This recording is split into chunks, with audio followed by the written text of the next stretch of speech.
Thank you, everyone, for joining the conversation. And we will have some time for questions at the end. So if you have questions, please feel free to raise your hand and have your question prepared toward the end of this discussion. And Ambassador Bolton, thank you so much for joining this conversation. And as I was preparing for it, I remembered that it was almost exactly a year ago that I traveled with you to London for meetings with the new Johnson administration that you had on Iran and Huawei and other issues. And I was also reminded that how little I knew at the time about what was actually going on in the Trump administration, and frankly, how little we all knew. But at that time, just a year ago, President Trump had just had his conversation with President Zelensky of Ukraine. You and others in the administration were trying to pressure the president to release U.S. aid to Ukraine. And obviously, as you outline in your book, you had a number of concerns about President Trump's fitness for office. So I guess my question is, why didn't you speak out sooner about all of these concerns that you had? Why did you wait to put it in a book? Well, I did speak out specifically on Ukraine and some what I considered related activities, Huawei, ZTE, Hawk Bank, to the Attorney General and the White House counsel. During my time at the White House on Ukraine, I was concentrated on getting the security assistance delivered before the money disappeared on September the 30th because of our fiscal rules and practices. After I got out of the administration, I watched what was happening on Capitol Hill. It struck me that the very partisan nature of the impeachment inquiry, very limited in scope, very much driven by the Democratic chronology for nominating their presidential candidate, was virtually guaranteeing that this was going to be a partisan war. And that's exactly what it turned out to be.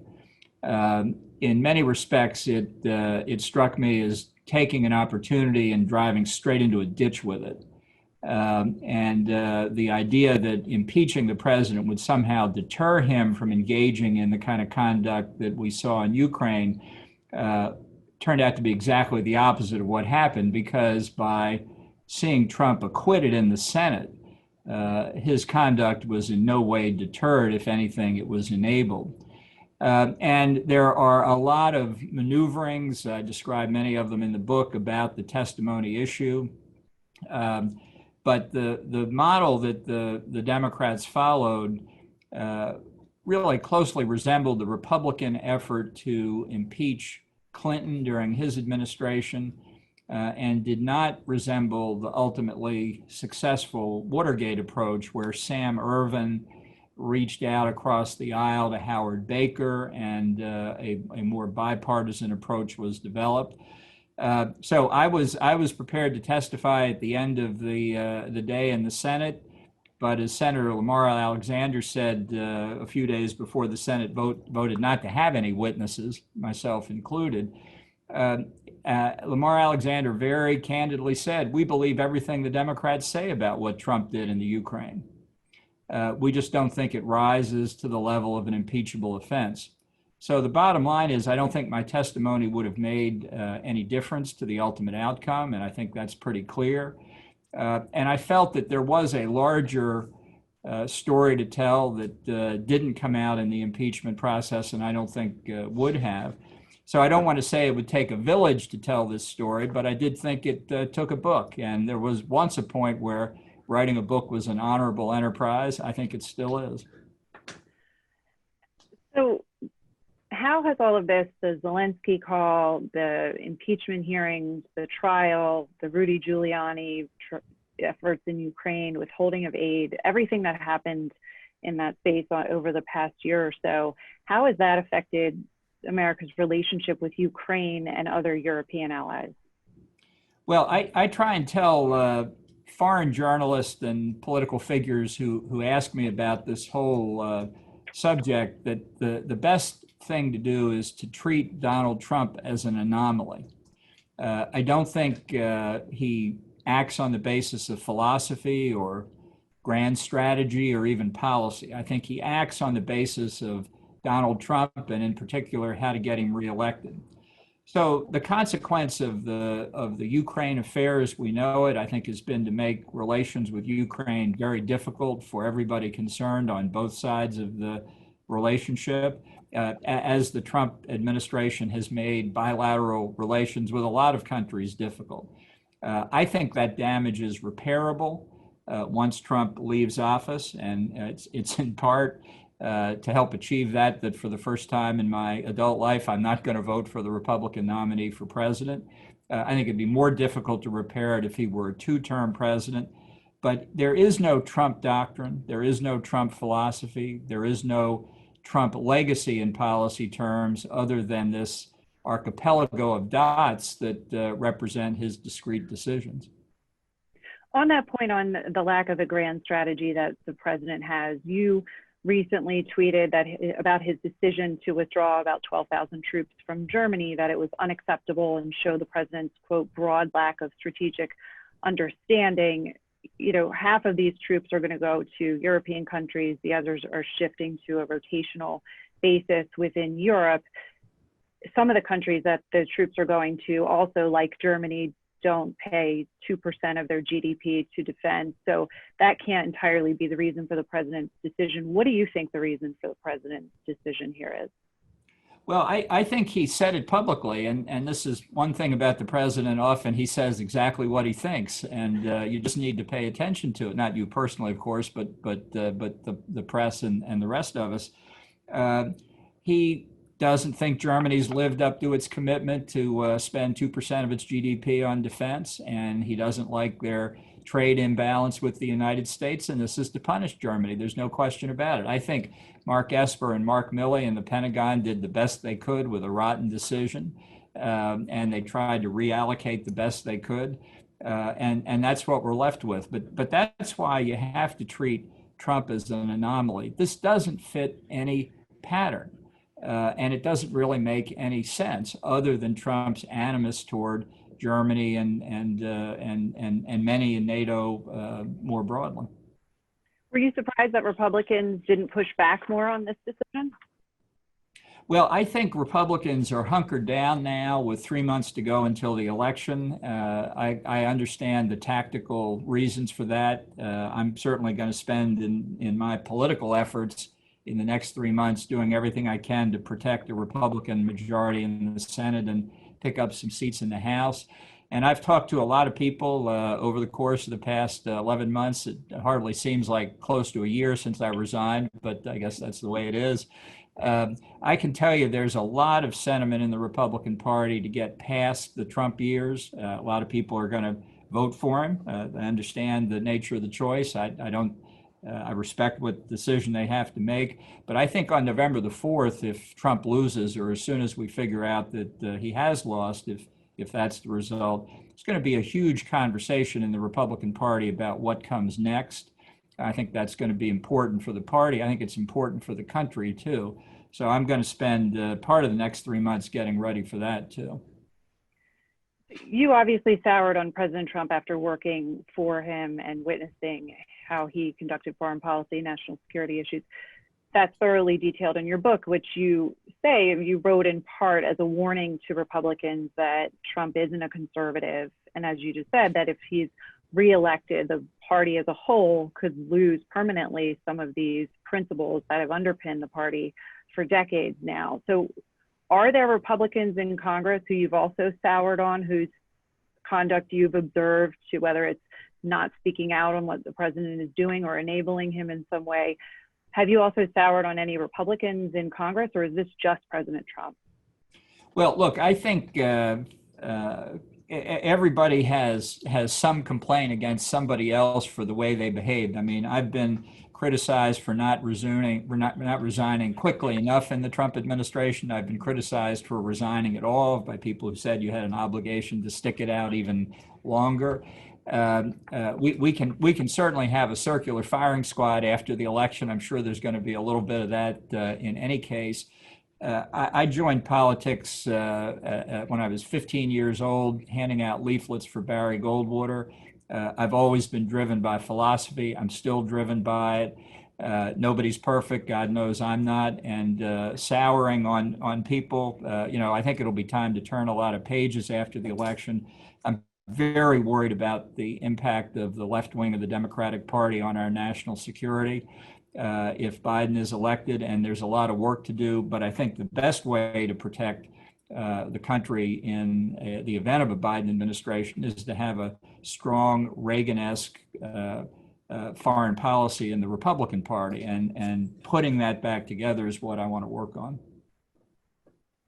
Okay, it sounds like it's just very narrowly President Trump, not necessarily anyone else in the party. I do want to ask you about coronavirus. We're now at over 150,000 deaths.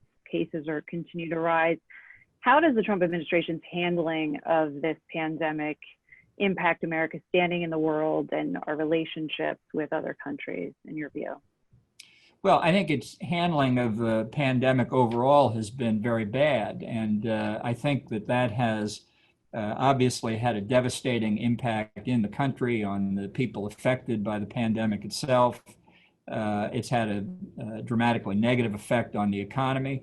I'm not sure that our overall performance is out of the median range of other industrial democracies, but that doesn't excuse the failures. I don't measure the United States by how we compare with other countries. I measure us by how we compare with our own capabilities. And I think that the administration has failed in multiple respects there. But I think the real test is as economic recovery takes place, as it will inevitably, whether we can get back to understanding America's place in the world and how we protect it. We will have spent 4 years not thinking about it. Now, don't get me wrong. I don't look on the Obama administration as the good old days. I think that was 8 years of a liberal form of isolationism, of an administration that dramatically misunderstood America's role in the world and that manifested itself in punishing cuts to the Defense Department budget. One thing I say in my book, and I believe, is that a major Trump administration accomplishment was getting the Defense Department budget back up to something that could recover from the damage done to it under Obama. The U.S. faces more challenges in the world today than it did 4 years ago, and that's something we're going to have to talk about. If Biden wins, I expect to be watching very closely whether he makes the same mistakes as the Obama administration or not. He won't make the same mistakes as the Trump administration. There'll be mistakes of a different form if he adheres to the philosophy he's advocated during his years in public life. Your successor, Robert O'Brien, recently tested positive for coronavirus. And when President Trump was asked about this, he said he hadn't seen O'Brien lately. Did you see President Trump every day when you both were in Washington while you were National Security Advisor? And if Robert O'Brien doesn't see him every day, is that unusual? In Washington or on the road, I could spend hours with the president in the Oval Office or one of the nearby offices on the phone constantly. I think that was the experience of most national security advisors in the long chain back to when the position began.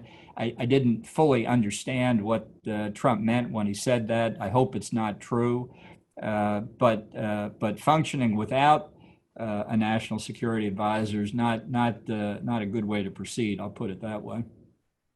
And Robert O'Brien published an op-ed this week in the Washington Post where he wrote, quote, "No president since Reagan has shown such resolve to Moscow." Now, my guess is you would disagree with that, but you were there and write in your book a lot about President Trump and Russia.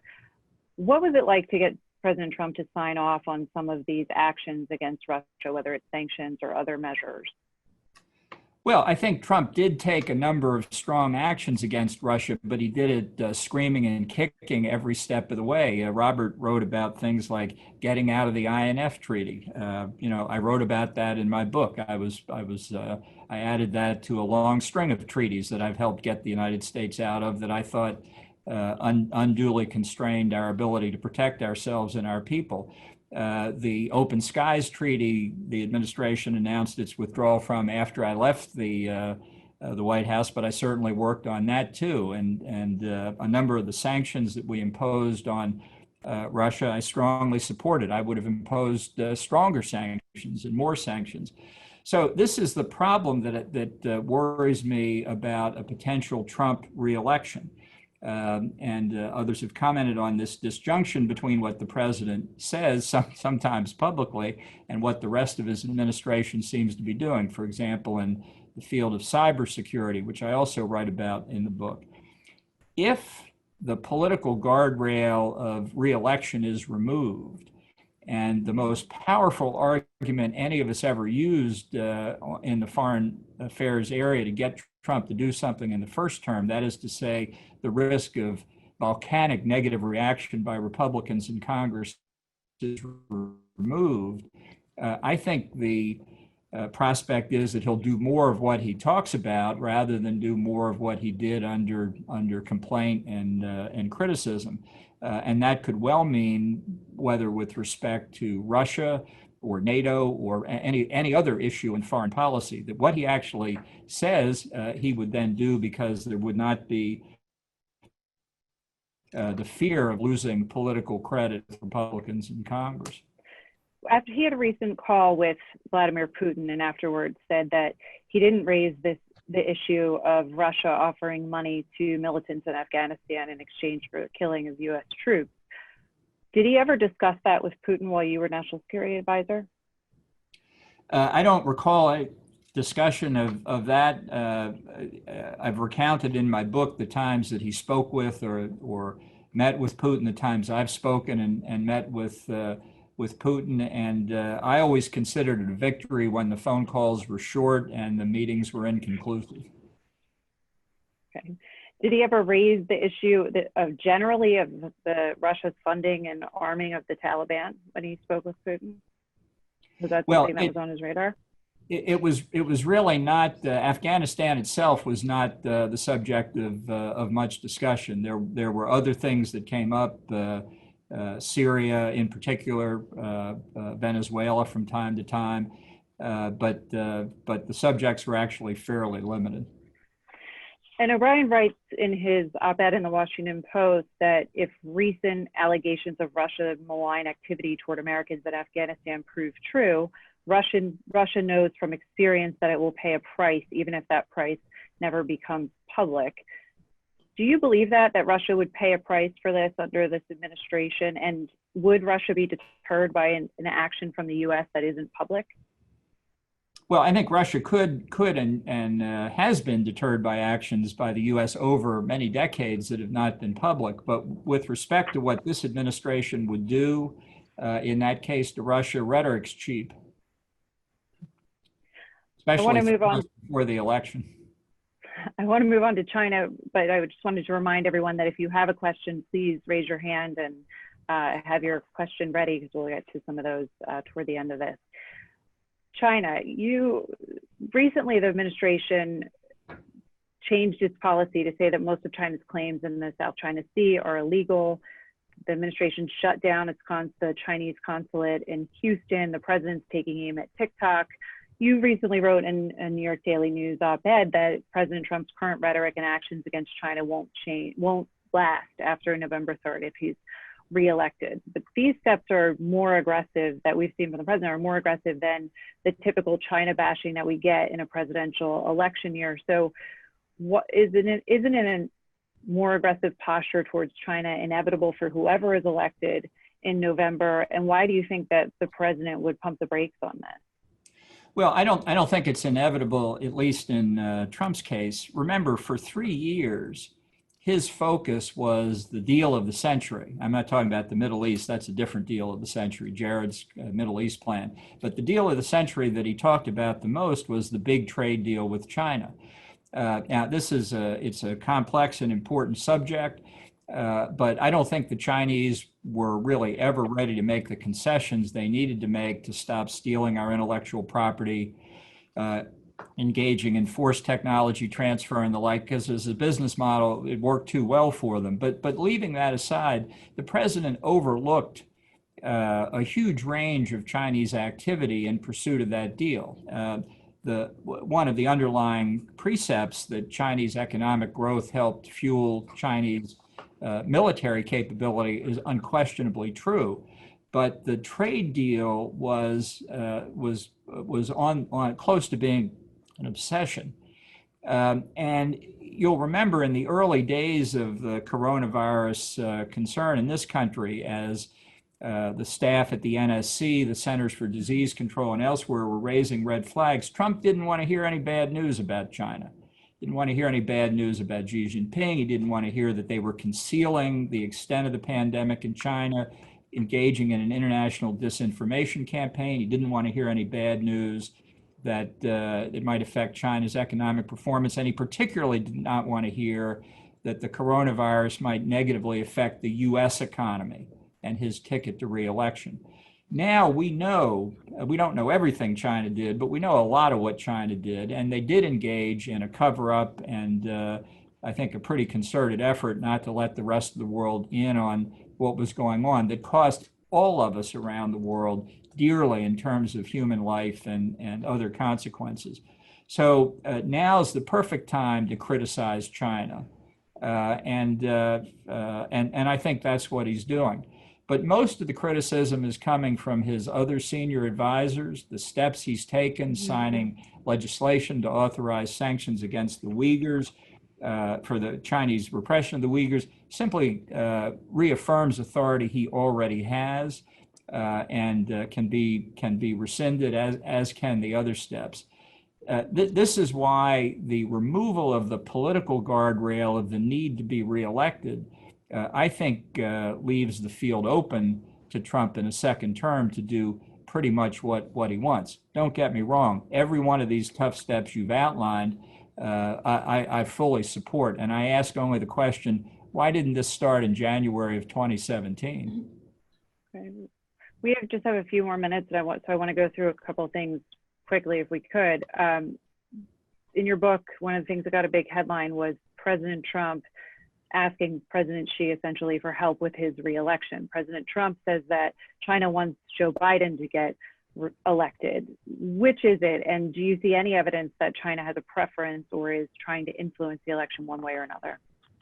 Well, I don't have any doubt they're trying to influence the election. I think if you look back at Vice President Pence's very comprehensive speech last year about China's effort not just to influence elections, but to influence political discourse in this country more broadly, it's an effort that matches or exceeds the Russian effort. And I've always viewed these foreign programs to be acts of war against the Constitution and our free political system. And my view on that hasn't changed by learning more about what they're actually up to.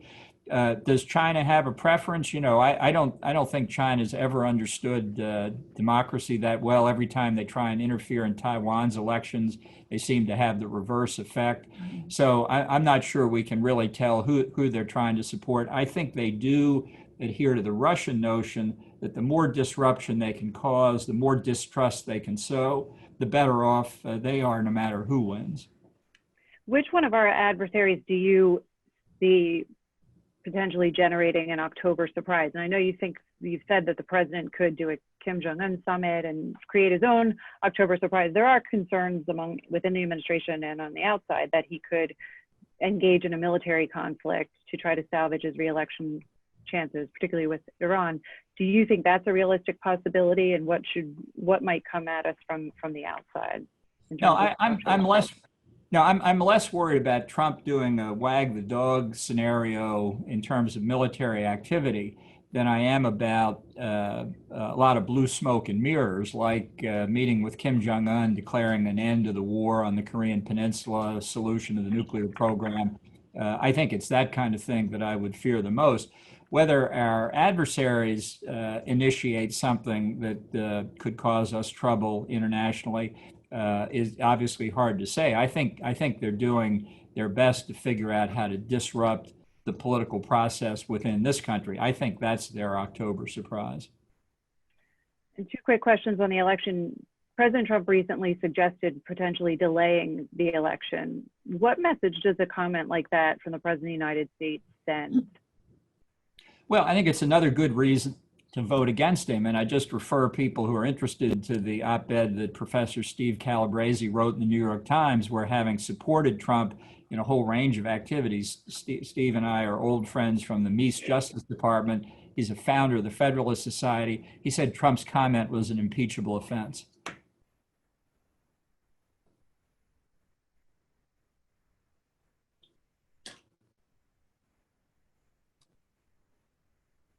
I think we've lost the connection here.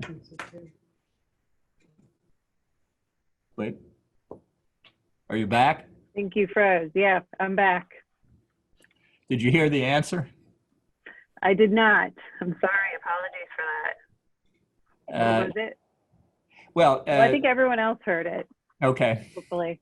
So that's good.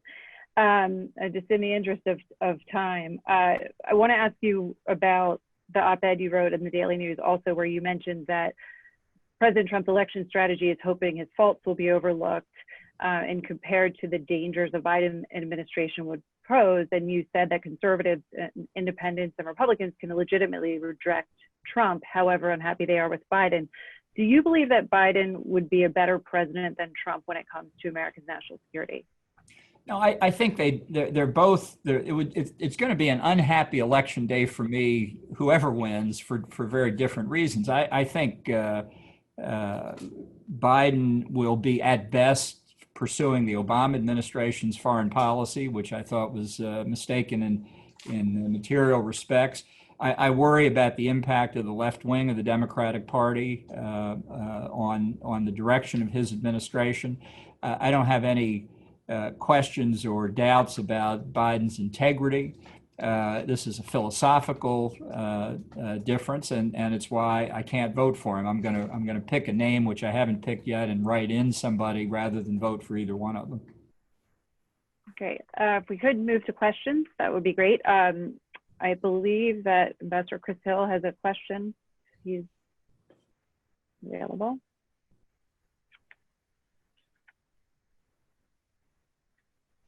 Let's see.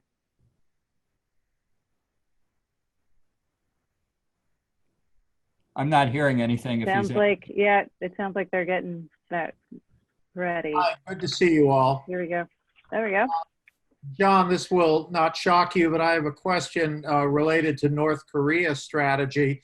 Do you think the president, having decided that maybe his personality is not enough to get them to give up nuclear weapons, will think that withdrawing troops from Northeast Asia is the way to go? Does he really, he's got this notion of withdrawing troops from a number of allies. And do you think this might be something he would try to do in a second administration in Korea? Yeah, I definitely think it's possible in a second administration, not only because of the lack of progress on the nuclear front, which I thought was totally predictable, but because of the president's view of what it is we're doing in places like South Korea, Japan, NATO. You can go around the world on this. He would say we are in South Korea defending South Korea, and therefore they should pay more of the share of the cost associated with the deployment of our forces there.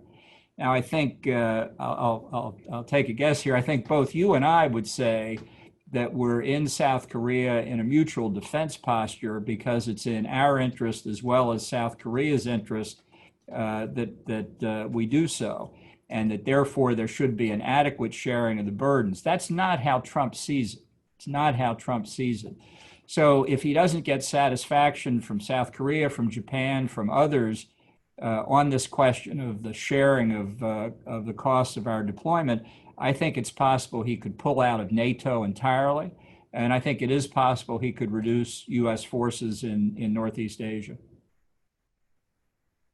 Thank you. We now have a question from Stephen Jones.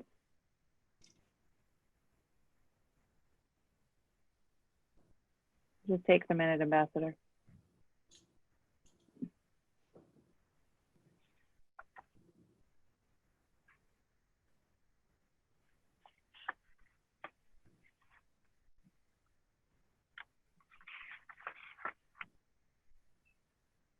This question by carrier pigeon? It's coming by carrier pigeon. So what's the latest with is the administration suing you over your book? What's the latest that's going on there? Well, we're in litigation over that now, and we'll see what happens. I didn't intend to put any classified information in the book. I went through a 4-month review process that confirmed there wasn't any information in the book. The president didn't want the book to come out before the election. He lost on that. Life is hard. Fair enough. Let's see if our questioner can. Do we have a question from Stephen Jones?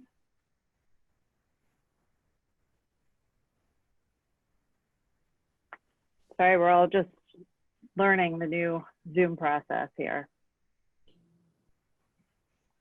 Let's see who else we have. We have John Scott.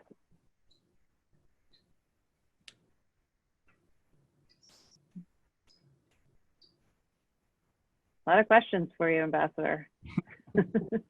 We can get them out. A lot of shy people out there. Yeah, and we have Alexia Jordan. Seems like we might be having some tech troubles.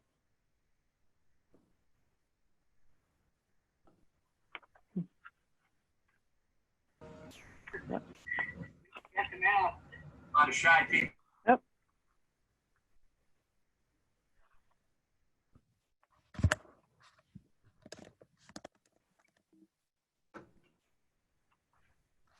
You had someone. Nope. Carol, you might just continue with the interview. I think we have Okay. problems. Okay, that sounds good. One thing I was wondering is, I'm sure you've seen that one of your predecessors is in the running for vice president. You've had some interactions lately with Susan Rice, who appeared at Vanderbilt, and you reached out to her when you became National Security Advisor. One of the things people say is that could be a drawback is that she's never held elected office. Do you think Susan Rice is qualified to be vice president? Well, I don't think she's going to be selected because I think ultimately Biden wants somebody who has run for office, and starting your career as vice president's pretty high up. On the other hand, I never ran for public office, and I thought about running for president in 2012. So I wish her good luck, but I don't think she's going to get it. Okay. Not that I have insight into Joe Biden's thinking. Don't get me wrong. Fair enough. The Taliban yesterday tweeted a photo of Secretary Pompeo and them meeting via video conference to have a conversation before intra-Afghan talks begin. They said that it was essential that the remaining prisoners be released before those talks can get underway. And interestingly, the Taliban put that out, that there was a meeting before the State Department said anything about it. Do you think it's possible to trust the Taliban or just structure a peace deal in a way that where it doesn't matter necessarily if you trust them because there are checks within the deal that make that sort of a moot point? Did the Taliban make that tweet before or after they attacked the prison and released 1,000 prisoners contrary to the agreement? Look, I don't trust the Taliban. I think the course we're on now is going to lead to Taliban taking over Afghanistan again. I have very bad sense of the direction this is going. I think that reduction of the American forces there to the level it's presently reached is it is the bare minimum necessary to protect American interest. It was the best I thought I could do a year ago before I resigned, but I did it very unhappily. I would not have pursued this course. I would certainly not have signed this agreement.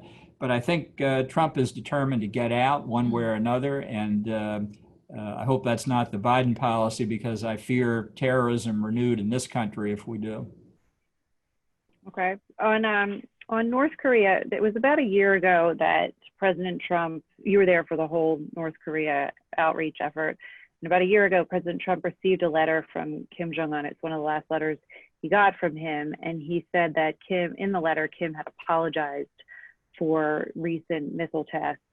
And that struck some Korea experts as odd that that's not necessarily something that Kim Jong-un would do, apologize. Did he apologize in that letter?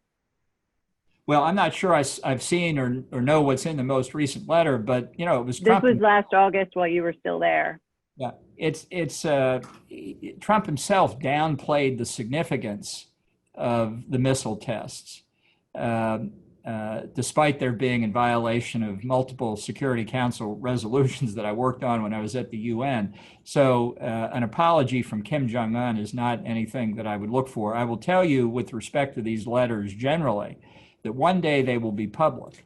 And all of the comments that Donald Trump has made about how wonderful they are, how beautiful the letters they are, what a good relationship he has with Kim Jong-un, if Donald Trump is capable of being embarrassed, he will be embarrassed when those letters become public.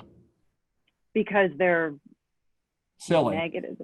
Because they're silly letters written by some communist apparatchik that were intended to impress Donald Trump and unfortunately did.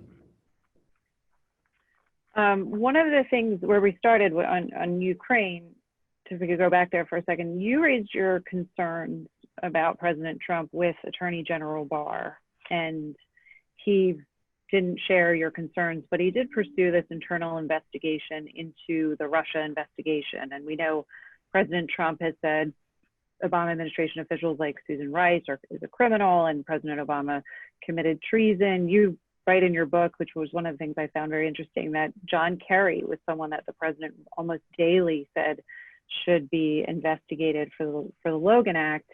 Part of this investigation that the U.S. Attorney John Durham is doing involves traveling around the world talking to foreign governments about American citizens. Do you think that's appropriate? Well, let me just say, with respect to what I told the Attorney General, I don't know what he did with it to pursue it. In fact, it may well be ongoing. I was trying not to do everybody else's job. I got criticized enough for that. I gave it to the Attorney General and the White House counsel. Let them pursue it. Look, I don't make any bones about this. I think the Logan Act is flatly unconstitutional. I don't think you can restrict Americans talking to foreign governments. I do it all the time, so maybe I should be prosecuted under the Logan Act. And I would be very skeptical of any investigation that pursues a theory that there's a credible violation of the Logan Act or that it should be prosecuted. Congress ought to repeal it and get it off the books. And what about the Durham investigation? He's going to Australia and other places, talking to foreigners about American citizens as part of an investigation. Well, look, we have mutual legal assistance treaties with dozens and dozens of countries. We cooperate in extradition proceedings mutually on people who are alleged to have committed criminal offenses. As part of the regular course of conduct in the Department of Justice, of which I'm a proud alumnus myself from the Reagan administration. So I don't view that necessarily as out of line. I don't know what Durham is doing, but I wouldn't presume it was somehow illicit.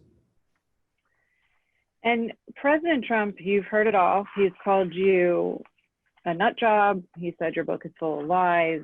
He said you're not very smart and you're disgruntled because he fired you. That's obviously, you guys have a disagreement on that. At what point in your 17 months as National Security Advisor did you decide that Donald Trump was unfit for office? Well, it was a growing realization. I really thought that everything that I had heard about Trump, I didn't take the job naively, that's for sure, but I thought nonetheless that the gravity of the office, the weight of the responsibilities would have something of the same effect on him that it had on all of his predecessors. And I found that wasn't even close to being true. I don't think to this day he fully realizes the importance of what a U.S. president does or says. But there were, any number of occasions when I had thought about resigning before I ultimately did. And whether I should have resigned earlier or should have hung on longer, as I said before, I've been criticized in both directions on that, true. There's no doubt in my mind, though, that Trump is not qualified to be president, and that's sufficient reason to be against him in and of itself. Was it like a week in or a couple of months, or at what point did it really dawn on you that this was not at all what you thought it was going to be? Well, it was obvious in some respects before I started, because although I thought I was moving in the direction of getting the job when he announced that he was going to meet with Kim Jong-un, I thought that was a terrible mistake, and I hadn't even started yet. So maybe I should have backed out before I went in, but I didn't. And I thought the country was in serious difficulty after 8 years of Obama policies, and that I could make a contribution. The book, in many respects, is 500 pages on why I was wrong. Ambassador Bolton, thank you so much. We'll have to leave it there. I appreciate it. I'm sorry about the technical difficulties, but we really appreciate your time.